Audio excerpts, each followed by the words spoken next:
સુધી છે ને લાઈફના દરેક અચીવમેન્ટમાં ફિલિંગ ઓફ એક્સાઇટમેન્ટ તો હતી, પણ એના પછી એવું થઈ જતું હતું કે યાર હા નોર્મલ વસ્તુ છે. જેમ કે મેં મારો લીધેલો પહેલો આઈફોન 14 જ હતો, પણ ત્યારે 2 કલાક માટે હરખ હતો અને એના પછી ઇટ વોઝ આઈફોન જ છે. પછી આ મારો સેકન્ડ 16 પ્રો. ટ્રસ્ટ મી, લેતા પહેલા બહુ જ બધા ઓવર થિંકિંગ કર્યું કે લાઈક યુ શ્યોર લેવો જ છે, કારણ કે 2 વર્ષમાં ફોન બદલ્યો હતો મેં, નોટ ઇવન 2 વર્ષ, 1.5 વર્ષ ટુ બી વેરી પ્રિસાઇઝ. અને એના પછી એક વિચાર આવ્યો કે હા ઠીક છે, નોર્મલ છે, કઈ બહુ મોટી વસ્તુ નથી, કઈ બહુ ધાડ નથી મારી લીધી કૃતિ લાઈફ. બટ દેન મારી લાઈફનું પહેલું ઇન્વેસ્ટમેન્ટ, મારા કરિયર પર કરેલો એક પહેલો ખર્ચો ડીજી હોસ્પિટલ.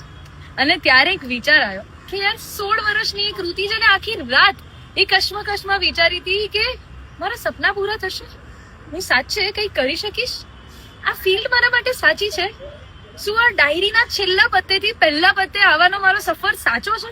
આ બધા જ સવાલોનો જવાબ હું આજે બહુ અભિમાન સાથે હા કહી શકું. એ 16 વર્ષની કૃતિ જે સેલ્ફ ડાઉટમાં રડતી હતી ને, એ આજે પોતાના ડિસિઝન પર પ્રાઉડલી કહી શકે છે કે you did it.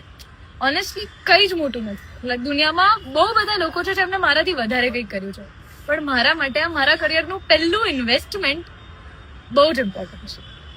Bus wanted to share that.